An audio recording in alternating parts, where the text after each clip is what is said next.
up to you. We are meat to the piranhas. Please go ahead and ask any question you like. Okay? Go ahead. Please, yes, to the lady there. What was it like having Munir as a director? You know what? I'm joking. I don't know. We have more control than he does. Nah, I don't find this like his first movie, he done a very good job. He done a good job. He done well. He honestly put his heart and soul in it. It doesn't look like it, but he did. You're joking on his friend, he knows the good jokes. Oh, you guys. Thank you guys. But yes, any other questions? Please ask any individual members of the cast. They cannot wait to talk in depth about their acting process. Oh, word. I've got a question. Oh, yes, have you got over your fear of spiders? No? Spiders, anything that crawls. Anything that crawls. Anything that calls spiders, sloths, newborns, anything, he hates them. You should see him when he's at our house. Yes!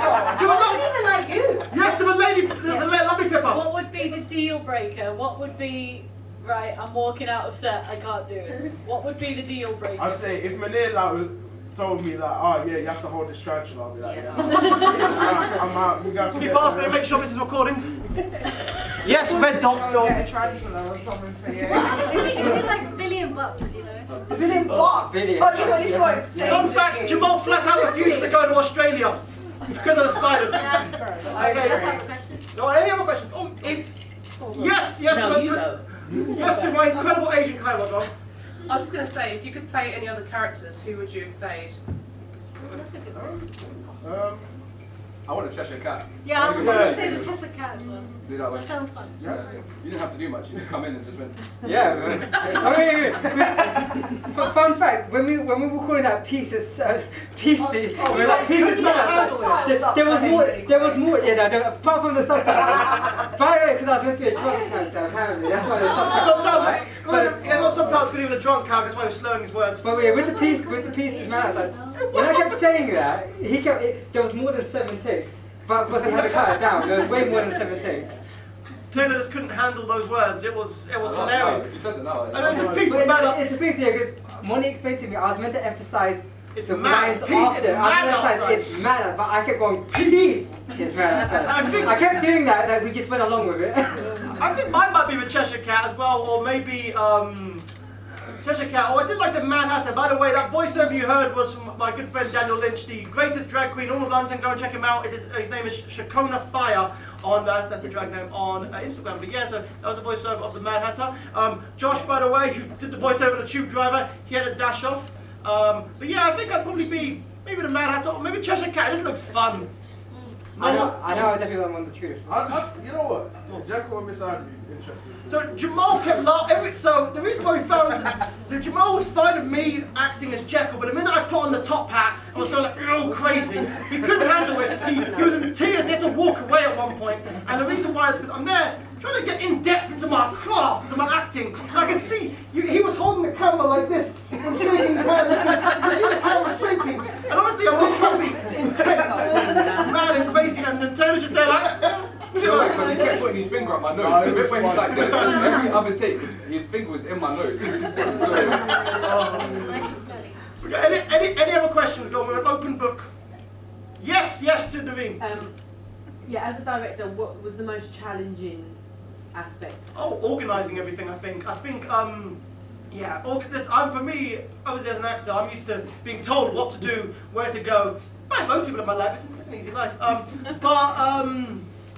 Being the person actually in charge and being like, okay, so we're going to be filming here. So one of the most stressful things about it was that garage, which has been opposite my house forever and it's been empty for about a decade or so. I thought to myself, this is perfect. Look at the other places I tried to film were like £200 for an hour. So I thought, I can get this for free. It's time to sprinkle in a few buzzwords and get it. So what I did was this.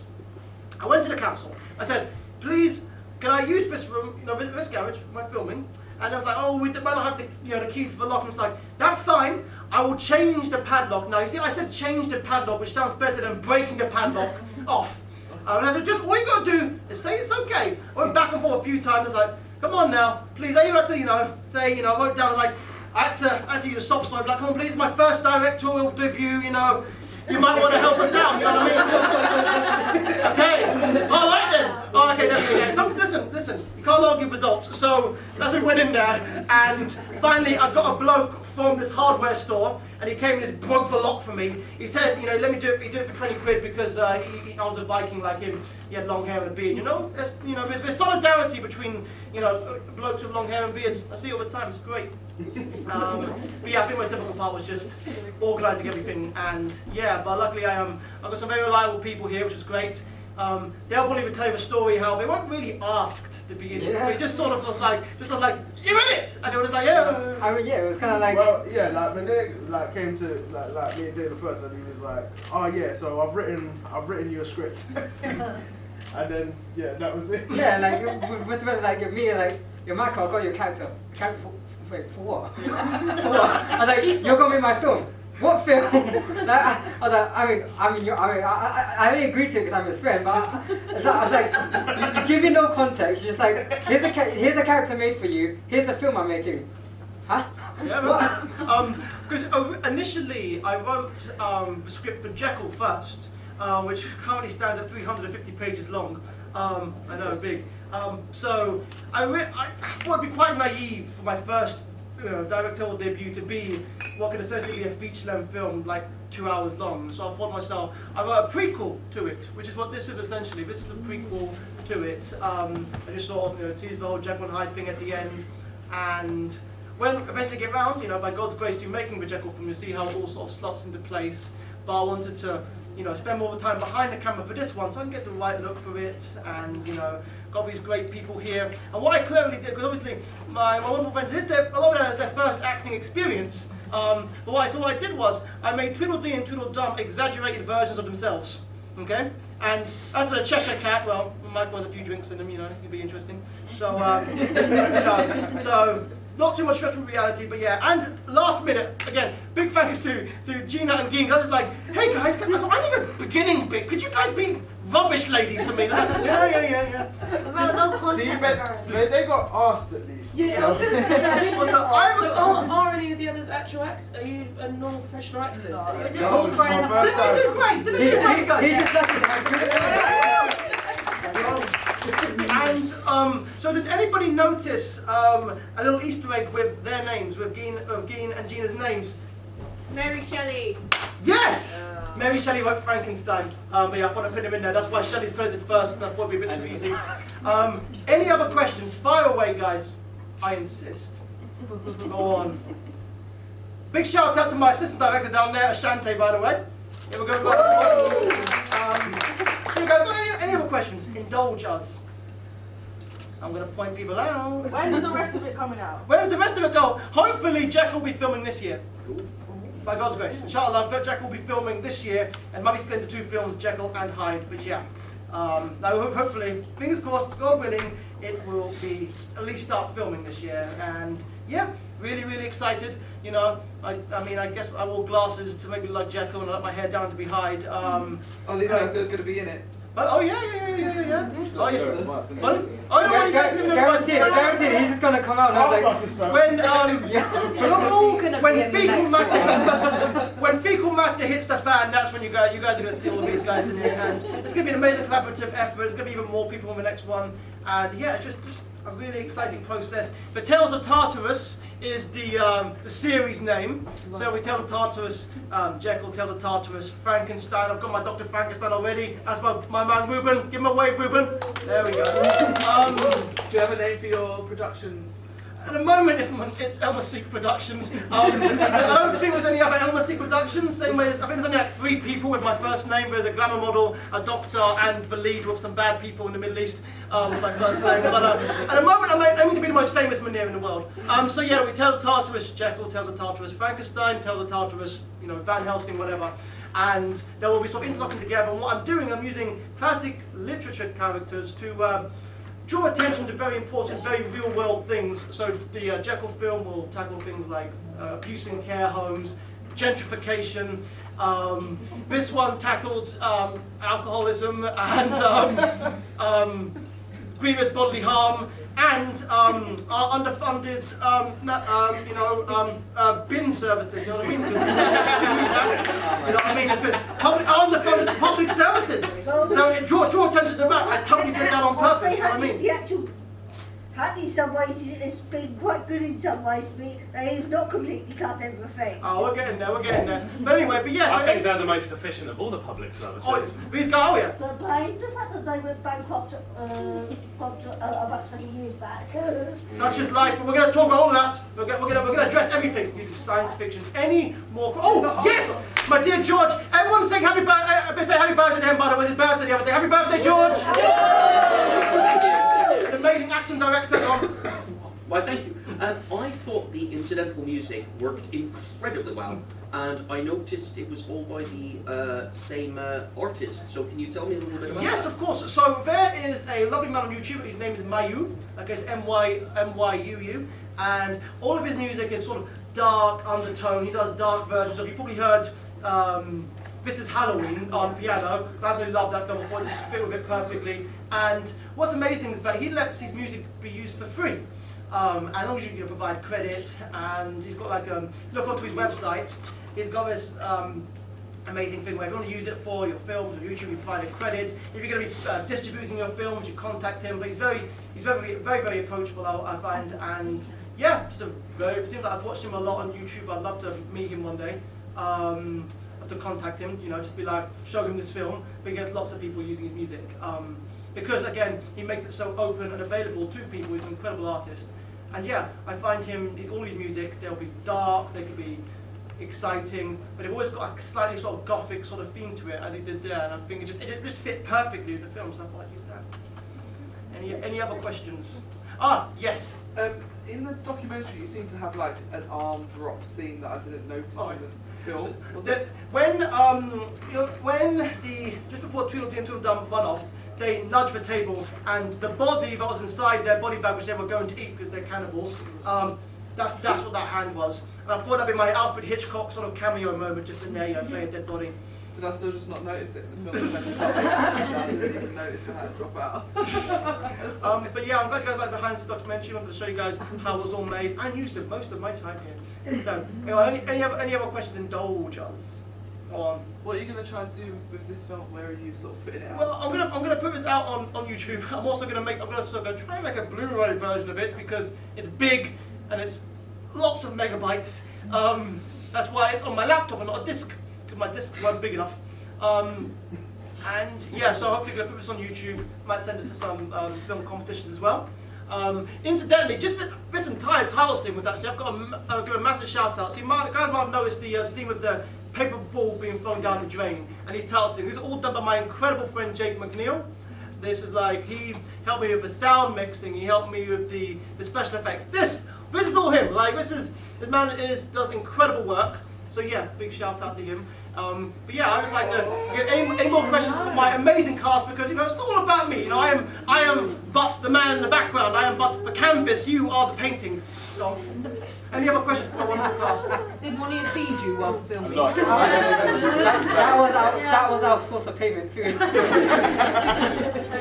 Oh yeah, my dad obviously a very patient man. He hosted us a lot. He must have heard some strange noises. He hears lots of strange noises. That sounded a lot more wrong than I meant to. But yeah, no. So he provided for cardboard, which I used and failed to try and block off the daylight coming from the outside. But yeah, so big shout out to him. Also, he's got a lot of round of applause you guys gave him when his name popped up in the behind his documentary. But yeah, got any more questions for my cast? I feel like I've spoken enough. I was going to say, but with the makeup, it must be quite difficult, because even as girls, naturally, we wear makeup, but when we've done staging makeup before, it's very, very heavy. Did you find that affected how you could use your face in different shots? Yeah, it felt proper weird to me. I was like, I don't know how you do it. So shout out to you. I don't know. It was just a weird, interesting feeling. I had like a bandage on my nose, so anytime I had to sneeze or move my face, it was just hard here. Yeah. So I kept shaking my head. I think there was one time I forgot that I had makeup on. There was so many times where I kept doing that, and then my whole hand was just coloured. So we had to go again and touch up again. I mean, for me, because because I go to Comic-Con and stuff, so I wear costumes sometimes, so I'm used to doing makeup things sometimes. But like, you know, I mean, joy is for me, when I got into character, I totally forgot about it. I forget about it when I got into character. But like, the only issue was probably similar to them, where like, you want to rub your eye, you're, oh. Yeah, but other than that, I was alright with it personally. By the way, it was the height of summer, hence the shorts. And I don't know, the shorts are very focal, but a focal point of behind the scenes documentary. But yeah, guys, any more questions? Oh yes, go on. To the actors in it, how did you find learning lines and remembering them? I'm not gonna lie, I learned mine the night before. I forgot all about it. And then he texted me and was like, "Oh, you ready for tomorrow?" And I was like, "Tomorrow?" And he's like, "Oh, we're filming." I was like, so I literally the whole night I learned fell asleep. I had like 2 hours sleep and I went to the shoot and I was on the way and I was reading it like that. And I kept like reading them mid like tape. So I learned them on the spot kind of thing. Yeah, I think it was easier than I thought it was going to be because I thought it was going to be like proper hard to remember all the lines and stuff. But yeah, it wasn't as bad as I thought it would be. Yeah, because I remember spending like the day or two before learning them. For some odd reason. Yeah, he was there when I was learning them. But I remember like, but on the day when we started filming, it actually sunk in more easier when we were actually recording as we went. When me and Gina were filming, we had all of them just to tell us the lines. So it was fine, we didn't have to learn much. He sent me the script like a week earlier and I forgot about it. Yeah, I was really and then I did it the day before yeah. and I went, what? Sorry. Any other questions? We'll probably wrap up soon. Oh. Yes, City. So if there's anything else that you would have added, but like you couldn't because of for whatever like time-consuming reasons or that you would have liked to add into the film. I would probably a lot more. I'd love to have filmed more of Tartarus itself because I tried to. Sort of, you know, the land of Tartarus is meant to be a limbo between Earth and Earth. I wanted to show more of the outside of that, you know, like skyscrapers and all that sort of scary stuff. But you know, it's basically it's hacking at night. But I think I would have done a bit more world building with the underworld. But yeah, and I think for with the characters, I think I've got everything we needed. You know what I mean? Oh, of course, there's always more stuff I wish I could have done.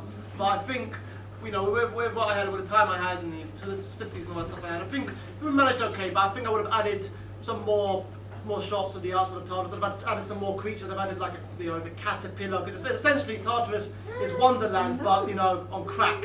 And what it is, I would like to show, you know, the caterpillar, shown the Red Queen, shown sort of things like that. Sort of just like even references, like you saw the poster for the Mad Hatter's Cabaret, and that is a blurred picture of Daniel in his drag queen outfit.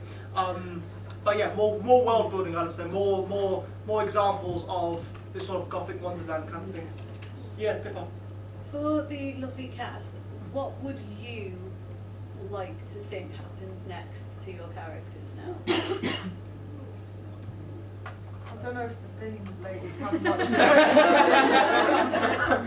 I think we just go on like you know, working and taking out the trash. Yeah. Get on with our job, you know. You keep doing that. I don't think our characters really do anything. I think we're just kind of like grunts or henchmen. So I assume they just keep doing grunty henchman type things and getting told off. They go for Jekyll basically. I guess as Chester the guy. At some point, Carry carry on drinking, going around being crazy, doing some maybe going around doing some mischievous things. I wouldn't call that spoiler alert, but let's just say the Jekyll film ends with Jekyll somehow finding himself in this place. And, well, they did mention a baby escaping. So, that's all I'm going to say. I would call that quite a spoiler, actually. Well, something bad happens to Jekyll in the film, but yeah, that implies Jekyll's there. But yeah, anyway, no single line or anything in the background is accidental. Everything that I try to make on purpose. I want to be like one of those film buffs people really get into. Yes, Rubius. Which scene or shot from the film has to be redone the most times? Pieces mad outside. Yeah. There was more than 7 takes.